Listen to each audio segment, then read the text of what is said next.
I wanted to share with you a recording of a call that I had with Stephen Welch. So he runs the YouTube channel Welch Labs, which, if you're not familiar, is fantastic. It covers a lot of topics in math and physics and computer science. In the last year, he's kind of come back to YouTube and has a lot of great stuff. And Stephen and I had talked a lot about animation workflows and things like that, and he had expressed an interest in learning Manim, and around the time he was starting to produce the most recent video he put out about what the I in Schrodinger's equation is really doing, we set up a call where I just kind of showed how I might set up the framework for doing the kind of animations he had in mind in Manim. And more or less what I'm going to share here is just a recording of that Zoom call. It's not exactly the most flashy demonstration of the tool. Most of the hour of that call was spent mostly setting up the scaffolding for doing animations of wave functions and that kind of thing. But this is a pretty honest reflection of what it looks like if I was just starting to sink my teeth into a given project. In the first phase of animation, I'm not actually producing all that many animations themselves. It's really just setting things up. And then in the second half, it's using all of that setup to actually crank out the final visuals. And the things that Stephen did end up doing with Manim in the end just looked really great in his final video. So I was pleased to see it. So if you're interested in that kind of behind the scenes look, let's dive right in. You want to illustrate one-dimensional Schrodinger's equation in some way where one of the axes is going to represent time, and then we're in 3 dimensions, and the other two axes sit you on a complex plane. Is that right? Yeah, absolutely. So yeah, time in one dimension and then real and imaginary part. So we should get Okay. spiral, and then I'm interested in visualizing the individual complex planes a little bit. Okay. Let's just start by actually setting up the axes that we'll use. Okay. Um, so we've got these axes. Would you rather think about it where time is on the x-axis or time is on the z-axis and the xy planes are all of your complex? What's the Yeah, so in my head, I did a little sketch, time would be on a horizontal axis visually. yeah. So probably X. So okay, so time will be on this axis You here got it. Yeah, in totally. some way. Okay. Hmm. Um, and then I don't know. So we can maybe have that go from 0 to 10, something like Yep, that. totally. Yep. And then the y and the z ranges are each going to be maybe I don't know, -3 to 3, Yeah, that should be fine. something in that range. So if we do that, then we'll have a whole bunch of complex planes parallel here.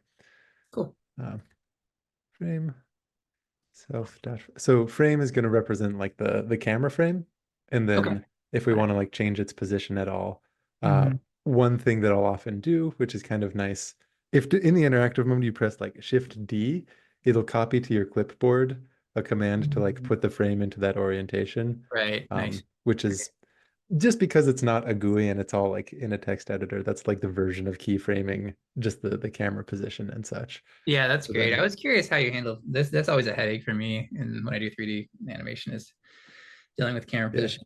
Yeah. Um, okay, maybe preemptively, let's get some complex planes in there just to Okay.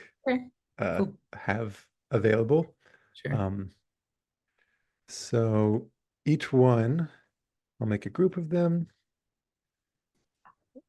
So there's an object, which is complex plane, and then it will also have some, uh, configuration associated with the range, what's the X range, what's the Y range. But then also you can have commands on that where you give it a number Z and then it gives you the point in space according to where that plane is positioned for where Z should be. Okay. Um, so these will also maybe go from -3 to 3. And instead of 3, maybe I should just actually say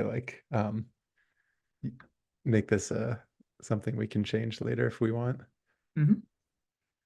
Okay, so right this moment, this is not in the orientation that we want. So right now it's sitting kind of on the XY plane. So I Sure. guess what I want to do is rotate it 90 degrees about the right axis. Hmm. So rotate 90 degrees right, and then rotate it another 90 degrees about oh geez, actually, how are we thinking about this? About the outward, the Z axis, which is Hmm. going up. Rotate 90 degrees. Um, And actually, what I'm thinking, rather than having this all in line in sort of a confusing way, then we're going Nice. to want a whole bunch of these that go in some way. We might style them. Sure. So I should probably put this in a better sort of loop where maybe we'll put it on a bunch of X's and then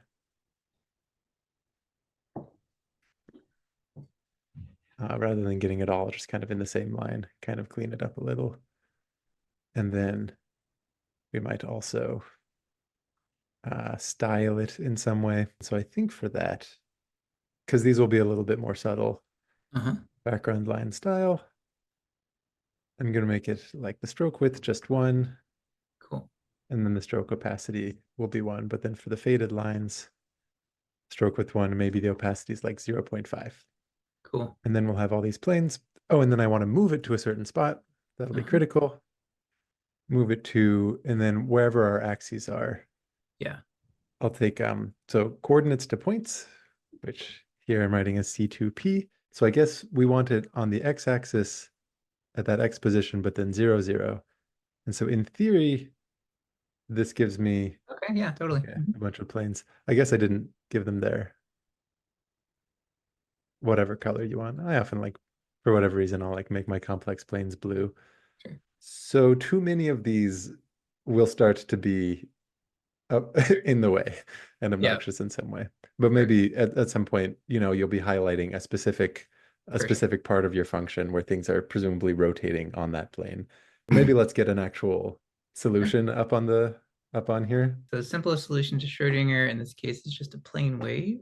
This is the amplitude of the wave. Mhm. This is your wave number, I Correct. suppose. Oh, I This is missed your one thing. frequency. The x's. You can actually the xs in there that's supposed to be a vector. Yeah. That is, Yeah. I think, actually the same as your x range down there. Well, they're kind of serving a similar purpose. We want higher density. So yeah, just a lens Yeah. from 0 to the same range. Okay, so then the X range will go up to there and then I don't know, uh Yeah, yeah, spaced totally. by every 1/100th or something like that. Yeah, Great, great, great. So then the actual curve for our purposes, what I'll just do is say um we're going to create like a bunch of points in 3D space and then kind of connect those points in some way. And sure. so all of our points, uh, I guess each one is going to look like X and then so psi dot real and then psi dot image Yeah, IMAG. for X, psi in zipping together the X's, Mm-hmm. and then that capital psi, um, Mm-hmm. which may be slightly confusing. So this should give me an array of a whole bunch of points, Cool. Yeah, which are all going to be in 3 dimensions. totally. Great. And then we have like, what, 1,000 of those? Great. Mm-hmm. So if I want those to be, if I want to have a curve with that, so the most general type of object for things that are rendered with like stroke and fill is just called like a vectorized object or Vim object. Mm-hmm. And so if I initialize one of those and then I say set your points, and I could set them smoothly or as corners. Mm-hmm. So if I say set your points smoothly to be all of these things, it'll kind Mm-hmm. of use those as references and then try to make something smooth in between them. I remember smoothness sometimes didn't behave nicely in 3 dimensions, so Okay, I'll see if that actually uh, totally. works or not. Mm-hmm. So this, I guess actually, so this is going to be in like the generic coordinate system that isn't talking to this set of axes at all. Right. So what I actually want to do, so if this It's points, great. I want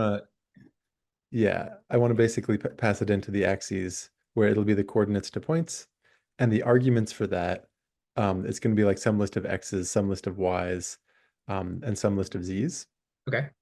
which one way to do it would be to like pull those out individually, where you Uh-huh. take all of the points, like the x coordinate, all Mm-hmm. of the points, uh, y coordinates.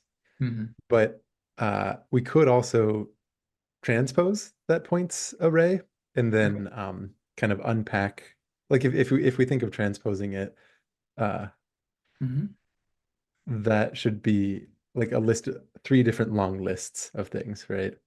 And then if we pass in those 3 different long lists to this, where that method is taking in some list of x, some list of y, some list of Sure. z's, I think that'll do it. So this really should be something much simpler where like if you've written this function that says, hey, give me some Mm-hmm. x, right? And then like spit out what the y and the z are, like Sure. that should be baked in. So we might want to like abstract that away. That might be a kind of nicer way to do this, actually. Okay, great. So we got ourselves a little Okay. spiral. Nice. That's great. What would be nice, I think, is if we had something where, Hmm. like something where you pass in a function that takes in as an input one number, spits out as Hmm. an output two different numbers, or maybe even a complex number, because we're always Hmm. going to be thinking about it as complex, right? Yeah, I So, think so. Yeah, I'm thinking ahead of like the 2D okay, case a little bit if we get to there. yeah, Yeah, well, then the let's input do that then. is x and technically we almost want like time and x to be inputs here, I'd say. Um, Right. Okay. Yeah, yeah, yeah, yeah. Because you're going to want to see this thing rotating over time. yeah, Um, yeah, totally. Uh-huh. what we can do for that, um, is basically just regenerate the graph on each frame for like a Hmm. different time if you want. I think it'll be nice to write a little helper function that's Okay, just yeah, going to let's do say, it. Totally. um, for a given coordinate system, these axes, and then for a given function, and this will be, we'll think of it as a function that takes in some sort of x, and then spits out like a complex value of some kind. Hmm. It'll give us the graph. So we want to take all of this stuff. We don't actually need all those constants. And then maybe I'll like have this spacing be in there. Okay. So axes dot x-axis, I think x range. So this is telling us what the x range for the axes are. So I'm going to kind of pull that out. Okay. Um, so all of our x's, so x min, x Mm-hmm. max is equal to that. So our Hmm. x's is going to look like going from the x Okay. min to the x max with whatever configuration in this function we have. Hmm. Oh, okay. So then all of our z's, we're going to basically just take that function and then pass in all of those x's. Okay. And Hmm. then all of our points, uh, just copying this one, I guess, should be x and then z dot real, z dot imaginary Hmm. for all of those. And then, yeah, and then all of that, return the curve. So what it Cool. should now do if we want, we can take our graph, say I want it to be this complex graph with respect Hmm. to these axes, and then our function is what you wrote down here for psi. Okay. So I'll just take all of that, maybe put it on a different line. Hmm. So it's taking in, it's got this A instead of X's. Hmm. Uh, I'll just think of it as like X, Hmm. and then time right now is locked at 0, but that's a thing that we might think about changing later on. Totally. Um, we could do it right now, if we wanted, and see what happens when time varies. But Sure. first, let's just get the actual graph up here. Hmm. Add that graph, Cool. get complex graph not defined, right? So in the little in this little like interactive mode, I guess the way that things are working, whenever I highlight something and then the Hmm. way I have it configured, press Command R, it'll basically like paste it or just kind of run that. So it's never seen this function. And so in order to get it to like recognize that function, I just have to like remember to paste it in at some point. Okay, so now that that's there, great, we Cool. should have this graph. And now I think we should be able to see what if the time was equal to 1 instead, Yep. and Uh-huh. we did that whole thing. Sweet. Okay. Uh, and I Interesting. think we see it like rotating a little bit. Yeah, Yeah. okay. Yeah. We can play with that if you wanted and get Sweet. this time to actually change. Okay, I Um, think let me propose an idea real quick. So I think this is great. So I think adding time is awesome. What I kind of the next step here that I'd like to do, let me know your thoughts, is I want to add like so let's pick one complex plane. I think this one is fine, doesn't really matter. And add like a vector in the complex plane from the origin to where the function is, and that will represent like the perfect. wave function. Because then we'll add Perfect. another vector that represents its Laplacian, and then I want to see how that like rotates as time progresses, basically. Okay, I love that. Cool. So let's make this function rather than just a little lambda here, Mhm. something that we can call back on in other occasions. Um, so we'll return this. What we're Sure. passing in is the plane wave. Hmm. Great. And so now what you want to be looking inside this plane. Right. And actually, uh, I've run this code in a weird order now. I guess the thing that it's like we set up our axes, then we added the planes. And so if we're doing all of this stuff, I shouldn't have had that all below. Um, so showing this one solution, we've got this one plane. Mm-hmm. Um, let me first just have a little dot follow the relevant position on that. Hmm. So I'll call it maybe our z dot, which will be this little glow dot. And Cool. then I'm going to move it to, let's give this plane a name, Sure. which I'll just actually, so whatever plane we're looking at, I'm calling Hmm. that plane. Sure. Um, if we take plane, now if I, in the same way that there was the notion of like coordinates to points, Hmm. I think, what do I call it? It's number to point. And Okay. that number in the context of a complex plane is just going to be a, like a complex value. Hmm. So I'm going to evaluate this function at wherever that plane is along these axes. So I guess Sure. right now it's sitting at x equals 3. Hmm. Um, but we can find what that x is by looking at the axes, looking at the x-axis and saying, give me the point to a number. Maybe this is a little bit confusing. I'll say x. I'm looking at my axes. I look at the x-axis of that. I'm going Sure. to ask, hey, take the wherever that plane's center is. Um, that's giving me a certain x value. Sure. Now evaluate that our, I guess I didn't call it func. What are plane wave? Great. Evaluate this plane wave function at that x, which should give us a complex Okay. value. And X is But just a floating point number here. yeah, so let's actually look at it along the way. So x Yeah. right now is 3 when we do Cool. that. Yep. Great, that all checks out. If we evaluate the plane wave at that value, plane wave's not defined because I didn't paste it Sure. into my little interactive. So if we evaluate the plane wave at that x, we've got something.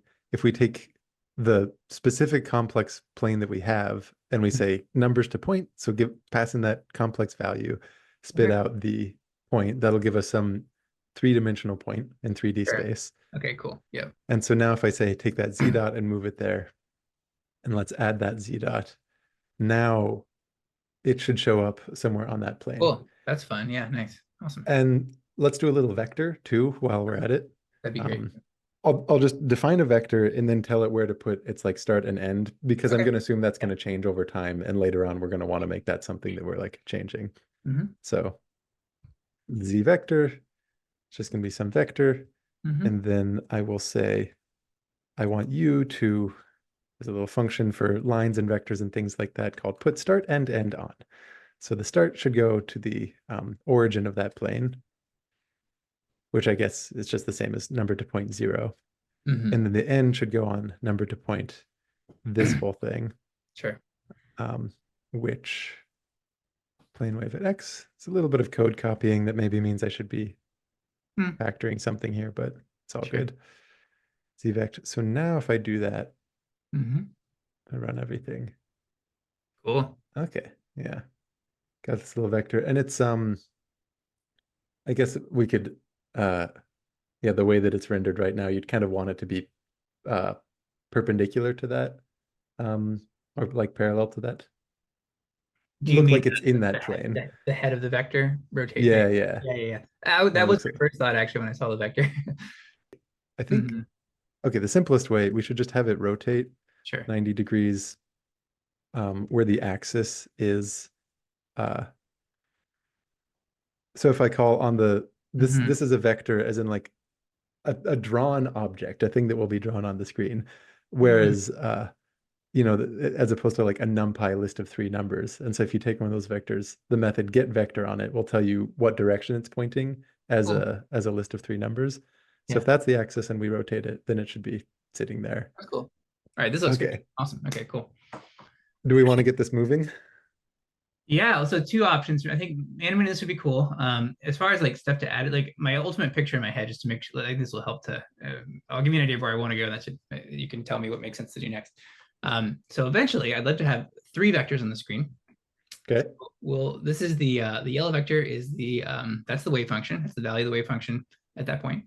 The Laplacian, the second spatial derivative, we'll add that next. And for a plane wave, it's always going to be just right across. It's going to be a scaled version across the origin, basically. So maybe we'll have a blue vector going the other way. And then what's cool is what Schrödinger's equation tells us to do is we take that scaled smaller version that's reflected across the origin. we rotate it by 90, which is that's what the eye is doing. And then we're going to add it to the tip of that yellow vector, and it's going to be what's actually driving the rotation, basically. Yeah. Yeah, yeah. Yeah. Okay. So that's where I'd like to get to, and I'd love to animate that. So it's like three vectors, everything's moving. But yeah, I'm not sure what makes sense to do next, but that's kind of where I'd love to get to. I like that. Okay. So this was the graph of one solution. This whole part is add solution heron. Let's add that Laplacian vector.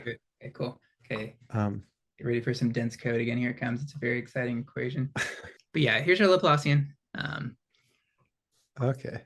So this is it's literally just taking a certain constant times Yeah, it's that because psi. if you look at our plane wave, right, don't differentiate the plane wave up there with respect to position twice. Yeah, You just bring out I and K twice. So the negative one is I squared, and the K squared is just K coming down twice, and that's plane. This is why great. plane waves are nice. Great, great, great. And so K is already defined for us. So Right. I'm just going to turn, you handed me a thing that's like interacting with a NumPy list, and I'm just going to make it a function that Cool. takes in. And so whatever the plane wave of X is, um, I think that's right. Mm-hmm. Because we're going to have multiple vectors here, I Yeah. think there's going to be other times we want to say, give me an Oh yeah. arbitrary complex plane. Sure. Um, and then here's like a function I want you to evaluate and like spit Mhm. me out there. Right. So let's let's make that our own little function. It'll be Cool. like get complex vector. And so it'll take in a certain plane and a certain I guess all we want is a z value. So The word is that's something. Yeah. Mhm. yeah, because I get what we want to write down here. In fact, z for the dot's not really necessary. I We'll do entirely like think I in do terms of like it. I do like the it dot's good. visually. Yeah. Rather than defining it like separately here, I think I'll just have a dot that like is pegged to always be at the tip of that vector, and we'll Sure. think in terms of this The vector. vector is the object. Yeah. Got it. Because what we want to write here is just to say our z vector should be get this complex vector Mhm. associated with the plane that we're working on, Sure. and then evaluate the plane wave at x, and then Mhm. having defined that x right above it, something there. And I mean, Sure. we could even, depending on because if we're really, well, you could have variants of this where like all you're really doing is passing in the what plane it is and then what function it is, and then it does all that. But Mm. for the moment, let's just take the code that we wrote, Mhm. um, and then Sure. uh, yeah, okay, I'll like adapt this. So we don't actually need that dot information. Um, so now it's just putting its start and end on that plane's 0 and the plane's z. Mhm. That's nice for one line. Rotating it into place, and then let's make the color something that's part of the what you pass into the function. Mhm. All right. So if Cool. this is something, in theory, Mhm. this should all work dandy and fine. Okay. Great, great, great. And then Cool. and now we can have our dot if we want. That's nice. Yeah. Where um here so if I take this dot and I Mhm. say move it to the vector's end, Oh, cool. Yeah. then it'll move there. Nice. Another thing we could do, oh, Uh-huh. I guess it's let me lock in the orientation we want looking at this plane. Another Cool. thing you can do is so if you have some object and then you're calling this method on it, Mhm. if I wanted that to be something that was called on every single frame, Mhm. where like the vector might move around, and so we want that dot to be moved around as well. Mhm. Um, a variant of that you could do is you say, I want to add an updater function, Hmm. and that's going to be a function that you call on a given object. So M here, this is a call that I want you to make every single frame. Hmm. Um, and there's a little shorthand for that also if you want, where rather than passing in a little lambda like this, Hmm. uh, you could say, actually, I'll just copy it from here. You could say, I want you to always do that. So z dot always, and then here's this method. Um, Hmm. this wouldn't work because the argument right here, this is just like a NumPy list. It's not going to change on the frames. So this gets it. Oh, There's like a given NumPy list, and so it'll always just put it that NumPy list. interesting. But this may be in the weeds syntax that you don't care or need to know. But if you then say f always, but you take all of your methods and instead replace it with like a function that outputs what the argument of that method should be, Uh-huh. then it'll be something such that even as this z vector is getting changed, like when you're calling this on every frame, it'll be referencing that changed vector. Wow, Um, interesting. Okay. Is like the big picture reason that you're doing this is like so the naive way to animate, right, is you redraw everything every frame, right? You're basically choosing which parts to redraw? Is that Yeah, got that's the right big picture. Yeah. got it. Cool. Because rather than like rerunning all of the code that might have constructed the object in the first place, like in this case, the action of just moving to a different spot, that's like Hmm. a lighter weight operation than to like recreate a new object and put it in a spot or something like Sure. that. Very interesting. Um, so like for example, that should mean now if we take that z vect Hmm. and we like scale it by a factor of two about its start, Uh-huh. that the dot moves. The dot didn't move with it. Maybe because I didn't actually call that command.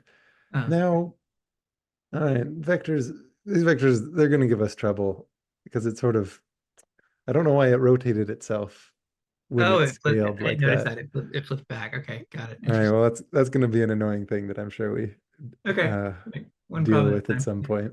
Sure. Yeah, but Okay. whatever. Okay, awesome.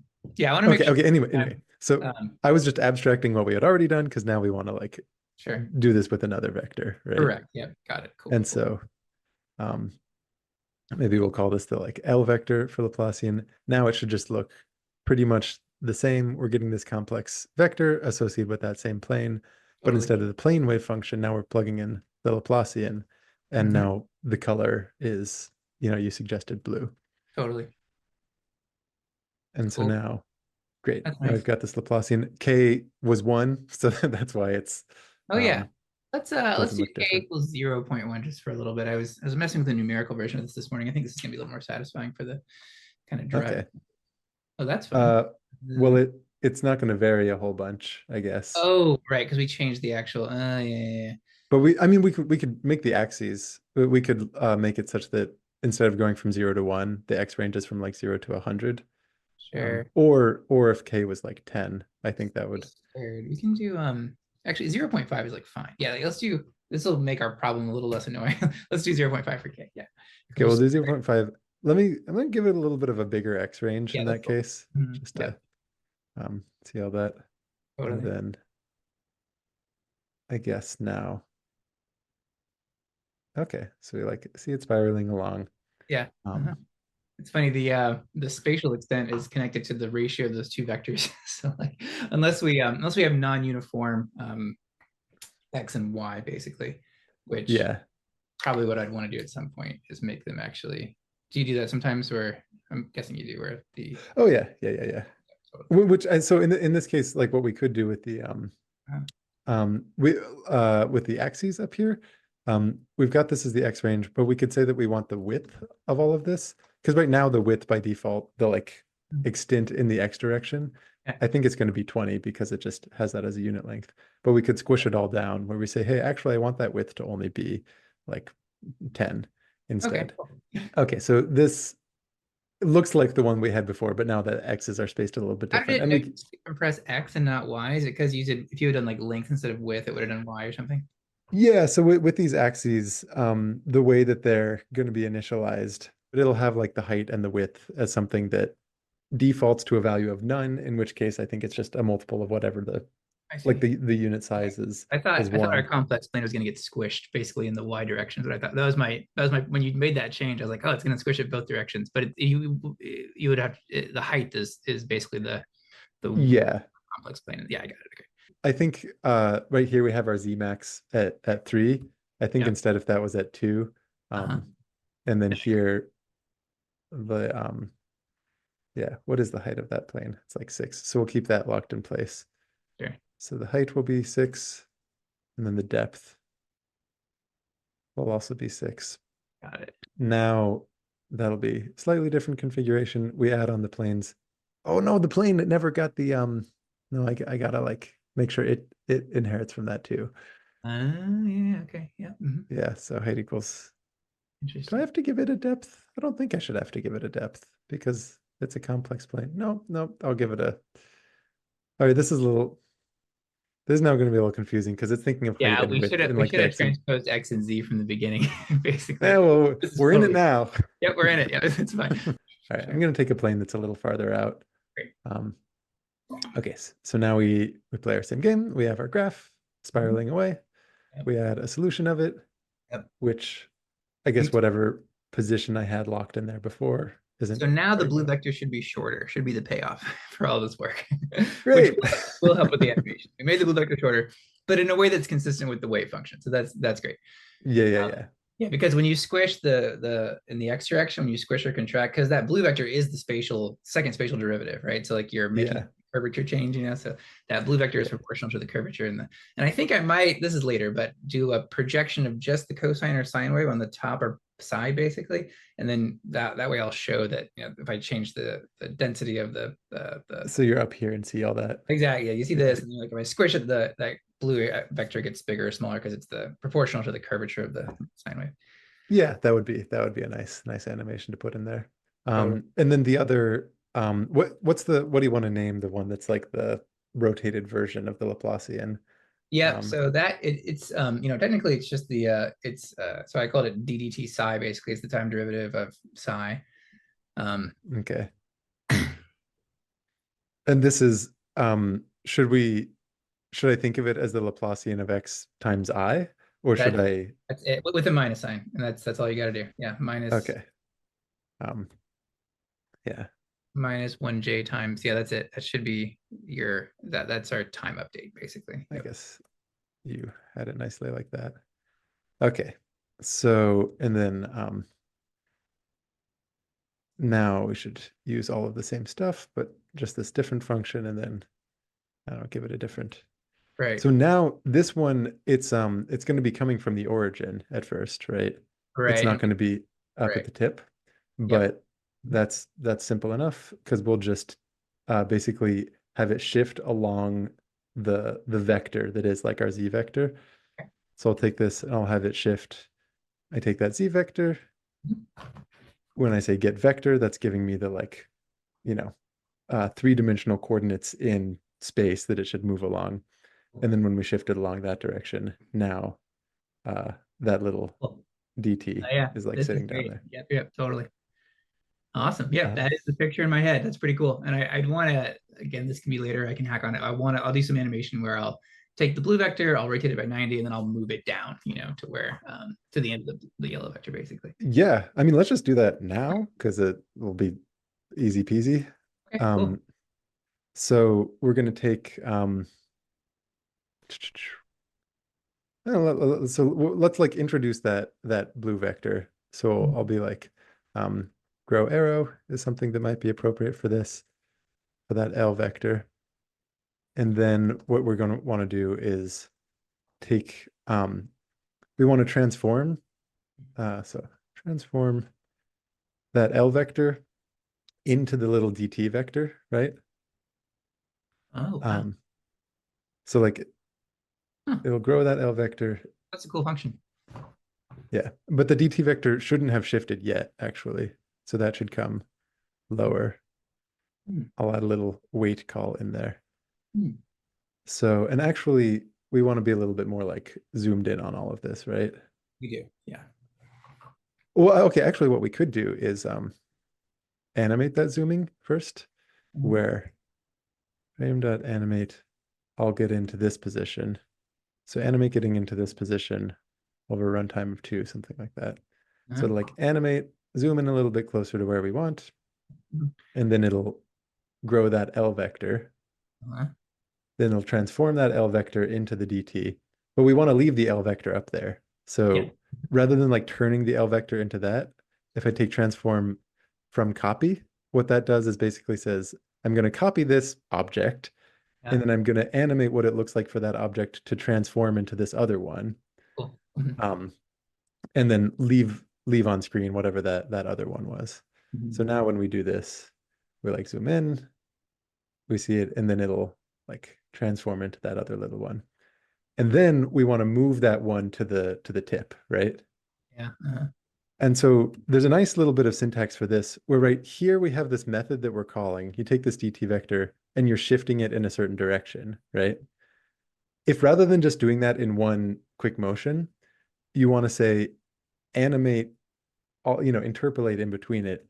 If Yeah. you take your object and then say dot animate and then call your method, then Cool. it basically um, creates a copy of that object, applies that method to the copy of it, and then like animates the smooth interpolation in between. Um, and then so that will I guess this doesn't need to be on a separate line. Sure. That will animate it moving along. That's pretty slick. Huh. So Interesting. altogether with these ones, it looks like, you know, we zoom in, look at that Laplacian, Mhm. rotate it to turn into that little thing, and then have it. That was impressively fast to code. That's pretty cool. That's what the Man. library is for. It's built built to animate. Yeah. Well, It's yeah, but like I don't know. I don't know. That's man, that would have taken me much longer. I has the syntax been like you've worked on Manim for a long time, right? Did you have this kind of syntax like 5 years ago? Like, has the syntax been fairly static or has it changed a lot over the years? well, one thing I'll say, this dot animate, that was actually introduced in the community version. And so Nice. this is one of the things that like they had. I was like, "Ooh, that looks nice." And like Nice. brought over here for the broader scope on the idea that you've got objects and then most of your coding is just like getting them kind of loosely where you want. And then you Yep. have animations of those, which Mhm. is usually just looks like something that you wrap around the object. You want to like transform something, you want to like grow it, you want to fade it in, all of that. And that the dynamic is that you're kind of making the sequence of play calls to the scene. We're saying play this animation, play that animation. That's been more or less the like framework of the syntax for many years. So certainly Cool. 5 Yeah. years ago that would have been the case. But there's the other category of animation you might want, rather than saying like do this, do this, do this in this sequential way, you might just want like a general update rule where you're like, at all points as time moves forward, this is how you should update yourself, either in a way that like references the time itself or Mhm. that references other things. So, like Cool. for example, we might want this little glow dot that like highlights where Z is to at all points in time, whatever else has happened, regardless of if you're in a play call or something like that, just move yourself to the tip of that Cool. vector. Yeah. Or in a moment, we might want to have some notion of the time of the scene Yep. and then or the time of the function and say, Mhm. hey, this everything that we've drawn here, like the graph, the vectors referencing the graph and all of that Mhm. should update themselves as like time ticks forward and you should see this spiral kind of rotating. Cool. Yeah. Awesome. Very interesting. Amazing. Cool. Okay, this looks awesome. We could Yeah. add I the time. feel like time is Um, probably next. okay, so for let's do time just because that's gonna look Yep. more Yep. fun with this one. So right here, t is just set to be a certain constant. Sure. Um, of the various different object types that you have available, almost all of them, they're rendered in some way. And so they're like the vectorized object, it's rendered using stroke and fill. There's also the notion of like a surface, which is rendered just as like a reflective surface. These dots, like the glow dot, it's rendered in a different way. Cool. But then there's this one that's called a value tracker, which is never actually rendered, but it's just you want to be able to use the same syntax of like animating it and things like that, where it's just Okay. holding a number. So this is going to hold the number time and we're going to Mhm. want to be able to like animate time moving forward or things like that. Um, so I'm going to call this a T tracker. It's going Mhm. to be the value tracker starting at 0.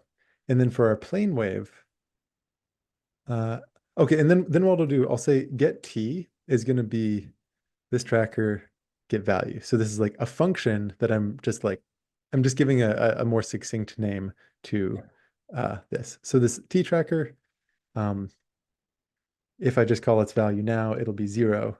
If I, there's other things you could do on it where you could say like increment value. it's just a wrapper around a number. And the reason to have a wrapper around the number is that we're going to be able to animate it and like incorporate it into the same syntax for how you would animate other objects. But Cool. now objects might reference this in some way. And it's going to be through calling this get t. And Okay. so for that, that means inside our plane wave function, rather than just referencing t here, I want to first um, like set t equal to like whatever is going to be associated with this tracker. So Okay. t, I don't want to exist out as a constant anymore. And then that'll be the same. Oh, I guess these, because they're calling the plane wave in Laplacian, that like kind of is automatically handled. That's nice. Yep. Um, Very cool. so now the significance, at first when we draw this graph, it's just drawing it according to that plane wave as it is now, and it's just a static object. But what you could do is say always redraw, Okay. Uh-huh.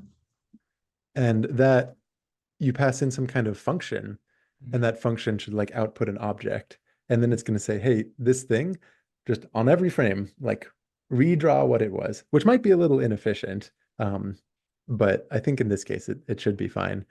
And then in theory, if we do something like make an animation where we take that time tracker Mhm. and we set its value, we have it like tick forward by 3 seconds, Hmm. then the graph will automatically be changing while that happens, in theory, but I might have done something wrong. Oh no, okay, it's going. Cool. And it did it kind of smoothly. Oh, So nice. uh, you might not want it to be smooth because Okay. that's not how time works. Um, and so the notion of saying how do you interpolate between a start and an end state Mhm. is this thing called a rate function, which basically it takes in a value between 0 and 1. It spits out a value between 0 and 1. And usually you like that interpolation to be smoothed in some way. So it kind of like eases into it and then like Oh, I see. eases You're out. saying the it had a smooth start and end. I understand. Yeah, I got you. Yeah, yeah, exactly.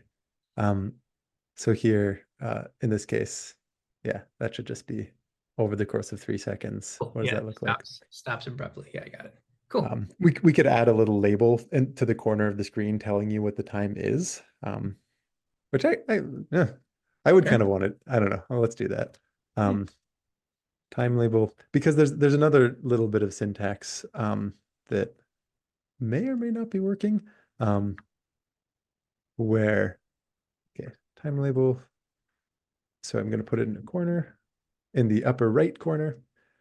Because we're in a 3D scene, if I Mhm. if I just do this and I add the label, it's going to be like in the completely wrong spot Sure. because it's like sitting in the XY plane somewhere. Mhm. So we say fix in frame, Mhm. and then that like glues it to the camera frame basically. And then if I make number changeable, I think is changeable. What this should do is return for me, it's going to take this little like 0.0, and Mhm. instead of just being like a static glyph that's up there, it's going to turn it into an object type called like a decimal number, which is something that you can kind of freely change up and down if you want. Um, so this is all the time label. Maybe I call like that the time value. Uh, make number okay, the number that I want you to look for this string, and when you Mm. find that string, I think because I changed. Mm. Okay. Ah.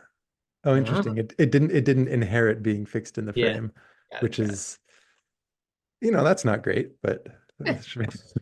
and then what I'll do is say, I want you to always uh match the value of that time tracker.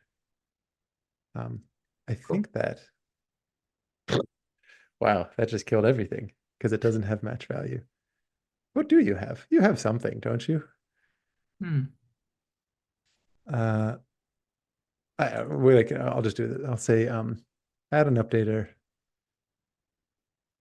set your value to be whatever the time is. I think that should be fine. And so now Great. Cool. Now when time is moving forward, that little tracker is kind of telling you what the time is, and Cool. it'll be Love it. Yeah. locked to it.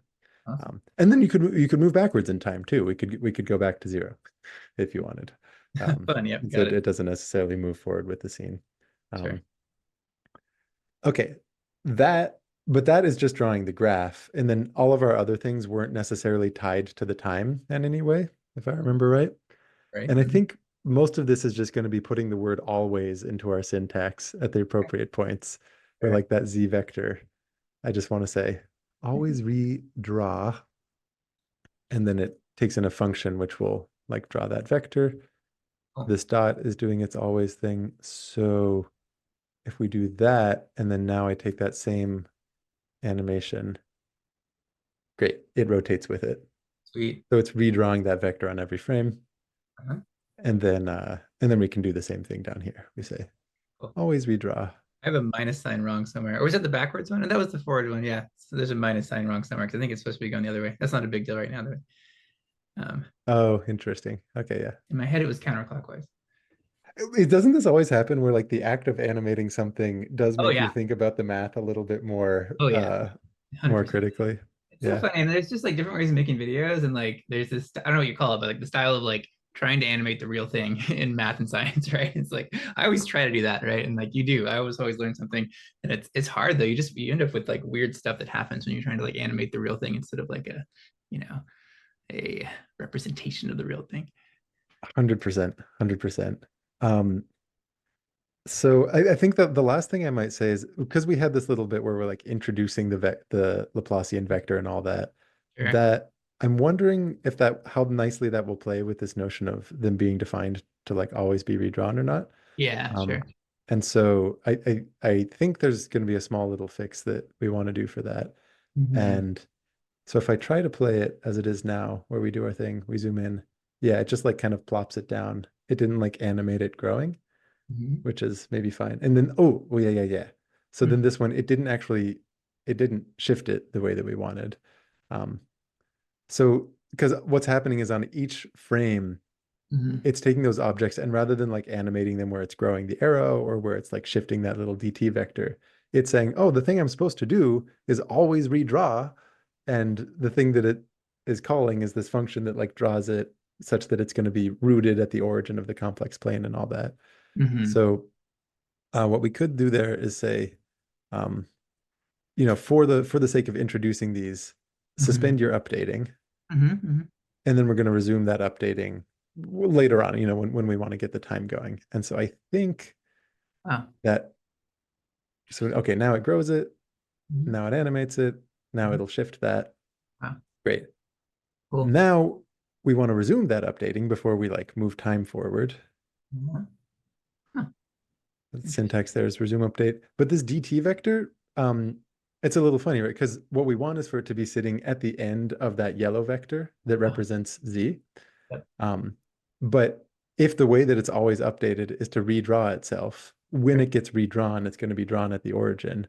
Totally. So I'm going to just give it a different updater that Oh, says, actually, on every frame, that thing that I animated you to do, yeah. like do that all the time. Cool. Um, Yeah. so on every frame, take that object, have it shift according to the Z vector. Yeah. And then now I think we resume those updatings. We have this with that added updater. Then when time moves forward, Mm-hmm.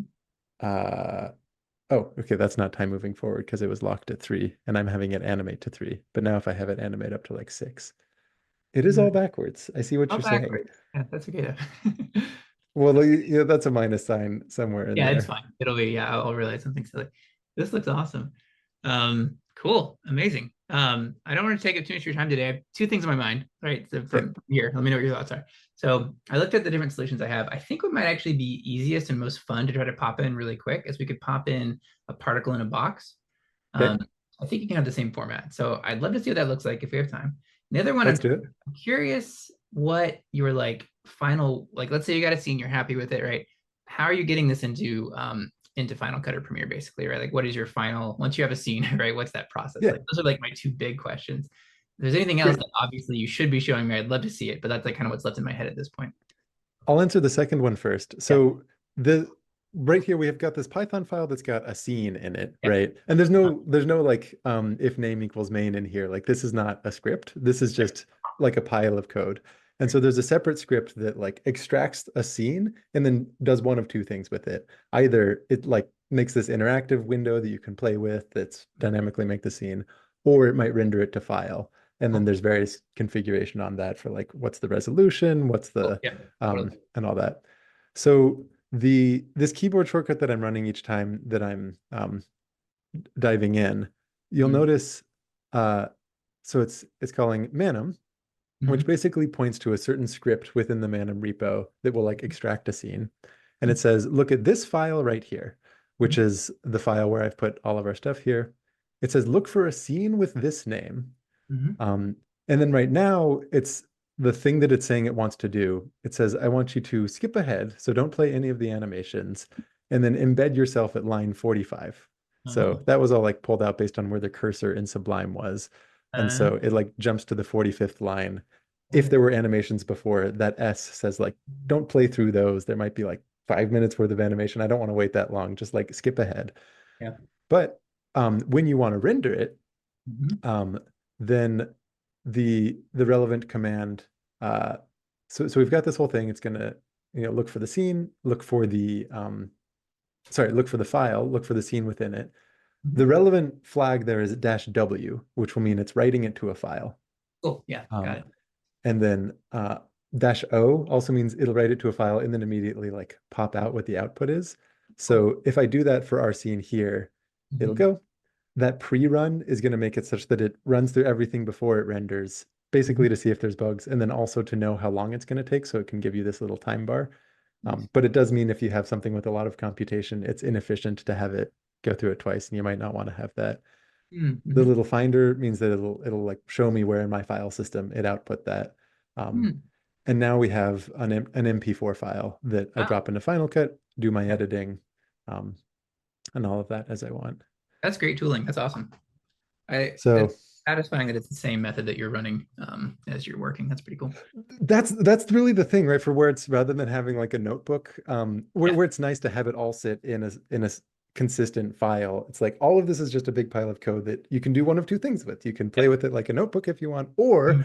hey, you just want to like run it all, and then the surrounding scripts will be right, like Yeah. typing the frames to FFmpeg to do all of that. That's pretty Um, cool. Yeah, man. Are there all right, this is totally off topic. I'm just curious, like, are there in the whole world of animation, right? I know like with After Effects, right? You can write these like scripts and they're like, you can write very sophisticated stuff, right? Like, but it's not really a similar paradigm. I'm just wondering, like, is this a paradigm that people use in animation more broadly, outside of math and YouTube? I don't know. Yeah. Like I'm a pretty uninformed animator in Same, that sense. same. I I'm have not no someone who idea. like came from the Same. Yeah. animation industry. Yeah. Mhm. So Yeah, it's no. cool though. It's amazing. Um, okay, awesome. That's easy. Got it. The another I think I've been experimenting with also is Yeah. like actually letting part of the uh video, because here we've got this interactive thing we can play with and just like gesture to and reference and like pan around the camera. And like Yeah. it's maybe a little silly to bake in all of that panning or whatnot. And it Mm, might be a little bit more vibrant if the video itself feels like playing with the thing in front. mm, So like mm. but earlier today, a thing that I was messing around with involved this puzzle. Uh let me, is this, I think this is it. This puzzle where rather than actually rendering to a file or anything, I just made like a little interactive thing because Oh, the cool. relevant puzzle is to you've got this tiling of a hexagon using a bunch of little rhombuses, Mhm. and it's like every time you see a hexagon, if you rotate it 60 degrees, you get a slightly different tiling. And so rather than like animating what that would be, I'm like, I don't know. It's a little easier to just write the thing that I can interact with, and then I can like screen capture gesturing to it and all of Yeah, that. And totally. so I a goal of mine is to maybe incorporate more things like that with the thought that Cool. it actually makes it feel like a slightly more engaging video that rather than just being here's this platonically rendered thing, it's Sure. more of I mean, the viewer's not in that playground, but maybe they can vicariously feel like they're in the playground. Yeah, it totally makes sense. Yep, that's awesome. Yeah. Very cool. Yeah, yeah, because I'm very much like a script first person, but I do struggle sometimes to like get the timing of like a camera move. That's why. So Yeah. I do all the scripting first, right, and then all the narration first, and that's the timing, and then I try to match that. But like, it does get you stuck basically sometimes, you know. Yeah, yeah, and I was trying this actually, and then with one of the scenes, it was like the 6 minute scene that would have taken a while to put together, but it was just like a lot faster to sit down and actually do all of that, and so it made me think I should lean on that. All That's of that pretty cool. is by the by. Um, you wanna just throw in one other quick function, and then we Yeah. and then we All right, call it a in the wrap. box. Okay, here it comes. Here's the code that you Yeah. dumped to me, Mhm. and so now instead of a plane wave, Right. um, It's going to be a we can particle do box. this. Hmm. Yeah. Okay, so what do we have here? We've got some constant L, some constant A. I'm just going to neurotically change all of your things, even Please though do. Yep, that's fine. T Oh, we've already discussed. We don't want yeah, and that. so I think the syntax is the same where we've got a T and an X that should work the same way as our plane wave example. Yeah, it should be totally swappable. Okay, so uh, this is slightly messy, but No, that's just fine. because we're Yeah, for sure. now, I want you to copy it like that.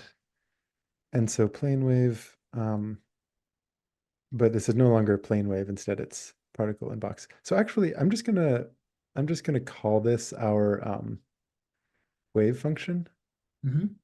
because it's not necessarily plane wave and Sure. all of this. And so this was plane wave. Okay, so K um, n times pi over L. All of Mhm. these are defined variables. And the only difference is now instead of taking in our like long list of x's, it's just a function that takes in a single value for x. And we also know that t, we want that to change with time. So Mhm. t, instead of taking your predefined one, I'm taking this. Instead of calling this psi, I'm going to return what the output is. And and it should all work fine, actually, because that x, yeah, Yeah, could be an array. I'm realizing part of our X's are going to be outside of the box probably, but that's we might actually need We that XC thing actually. I was when I just grabbed this from Wikipedia, but that's the center of the box. We might want to mess with that actually a little bit though, because this is going to be a box from -1 to 1 on our x-axis basically. We could try it first and see, but I think we'll only see half of what's going on because we're going from like 0 to 10 for x or 0 to 20. Sure. Let's Yeah. just change that right now. Why not? Right? Okay. Just Yeah. go Totally. from like -5. Hmm. So now, um, now when we add all of this, well, that doesn't look right. uh, We should get. Let me see here. So, am I? Let's see. so we're taking the sign of something. So this is all a big real number. Right. We're taking this negative exponential. Oh, the time is 0. And so Hmm. as does this negative exponential, it's WT. Is there not an X? Did I just not copy over part of it? I think Like, you're shouldn't we have actually. like minus K times X or something? So this is the sign part is the like the eigenfunction, and then that's like the time behavior. I don't think I think the x dependency is supposed to be captured by that sign basically. Um, we're also Well, there's because multiple. This is n equals one. Um, oh, hmm, is this just like one harmonic of it it? is. Yeah. Try n equals. Ah, Maybe try n equals two in a different time, and let's see if we get something. This is weird though. I don't know what yeah. you I mean, think. we can, but I do think Yeah, I'll it should have say like where's the imaginary component basically is the issue. yeah. Yeah.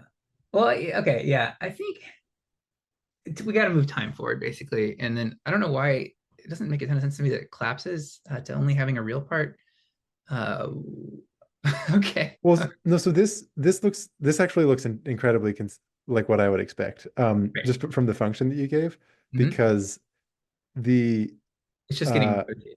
it's only changing with time here, Yep. right? Um, this sign component is just sort of telling you like what's happening in the x direction. I Right. think if you're just looking at one harmonic of it, Sure. you want to be adding these together with a bunch of other ones, and that's how you're going to actually get your like wave packet form. Because Totally. if it's this eigenfunction, it's like this plane Yep. wave going off. So what we Yep. would want is to add this for a bunch of different ends, right? Yeah. Yeah. Totally. So we could do that. Yeah. Let's try it. So we can add this. Um, And so right now, no, whatever. So n, I don't know, 10. Sure, yeah, Things might first, start to run more slowly. So instead of k, I'm uh-huh. just going to plop that all in Sure. this spot, right? Yeah, Just because I'm, that and makes so now it's going to be adding all of these different harmonics. cool, yeah, awesome. Okay. No, well, hang on, there's no end dependency in this exponential part. With that.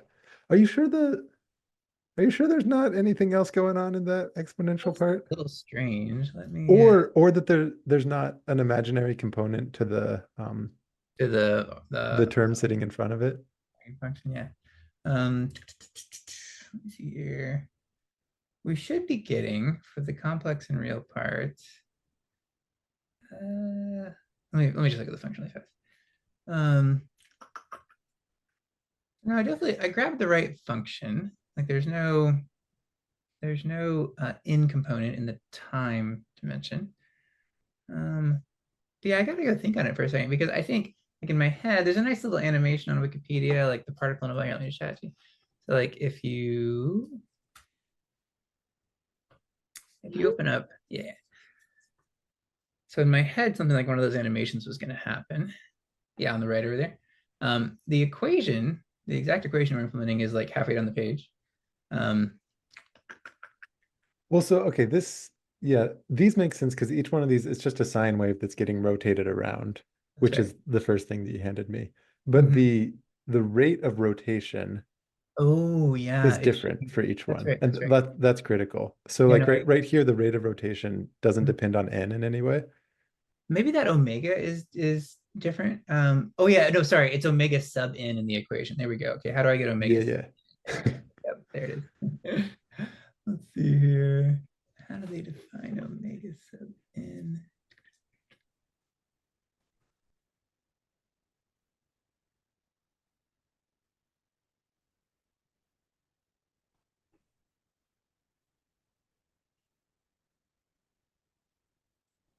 I mean, I'm guessing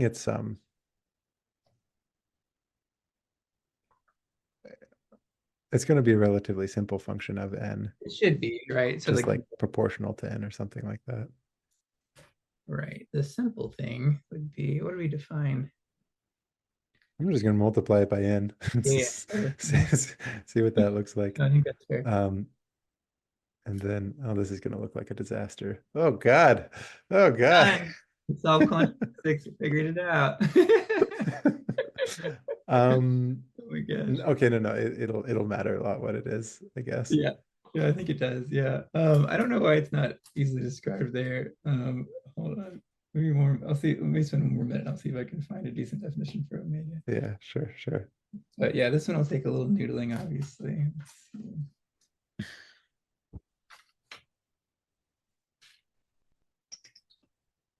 Yeah, I grabbed this one because it has an analytical solution. But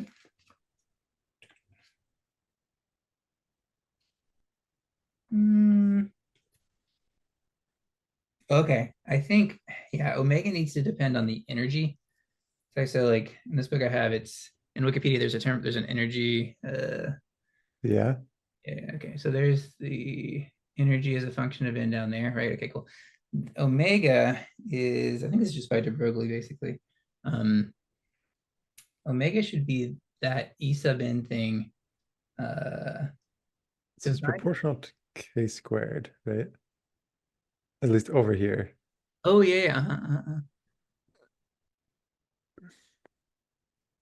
So maybe actually I will.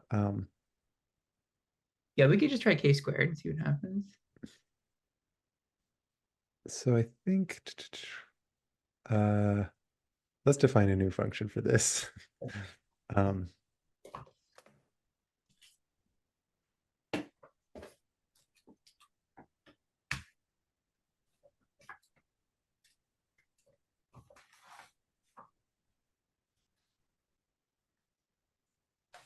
so omega is going to be k squared over 2m. Are we using an m? I think it's just, oh, I guess we're not now.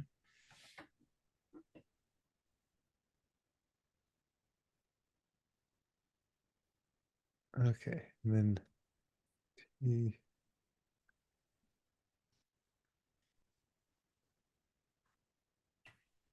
Oh yeah, I see. Okay, yeah. So E is equal to okay, yeah. So in that Wikipedia article, it's H bar times omega n. So omega n then should just be it's n squared h squared over but I guess oh you have that k squared thing from earlier. Okay. All right, yeah, let's try the k squared thing. If not, I think I have another way to do it. Oh, we'll give it a stab. Here. See what this looks like. Okay, so it starts off. I mean, I also these are all very uh it's a periodic function with period one. And so Mhm. I feel like the omegas, I should maybe be dividing it by Hmm. k squared. Well, yeah, I mean all of this, it's just a little bit wild. Um, I think it should be I think omega n should be proportional to n squared. Try and be n squared instead. There's some other oh, constants sure. in there, but So should I just set it equal to n squared? try that. Yeah, yeah. And then over here, Mhm. omega sub n. And then k, so k looks like n over 2 pi. Omega is proportional to n squared. And then I've forgotten a parenthesis somewhere. Or added one more. Okay. So there's that. Keep, let me push this back up higher. Whoa. Okay. Okay, that at least is starting to like, I think it's getting there. Yeah. If those first animations on Wikipedia, I think if you project, because it's those are projecting the real and imaginary onto the same plane, which is a little different than this, but I think this is getting warmer. well, And then, yeah, it is it's still the case that this is all a periodic function between 0 and 1. And so and we're, it should be because this is the particle in a box is stuck between 0 and 1. Those are, or I think it's -1 and +1. Um, in that case, yeah. let's just actually change our x range Yeah, totally, totally. and then um, look at it inside that context. Yep. Mhm. Because we can think of it as like bouncing back and forth in Yes, that. that's Is the that what's going to classical happen? analog is the particle bounces back and forth. Is this what you wanted? Is I think I can was, release the video now. I think I'm was good. this... Let me just find the upload button on YouTube and I'll run the export All right, done. No, I think that spike should hopefully I think I need to add the amplitude basically, you know. The amplitude's going to depend on this. Because the amplitude's constant right now.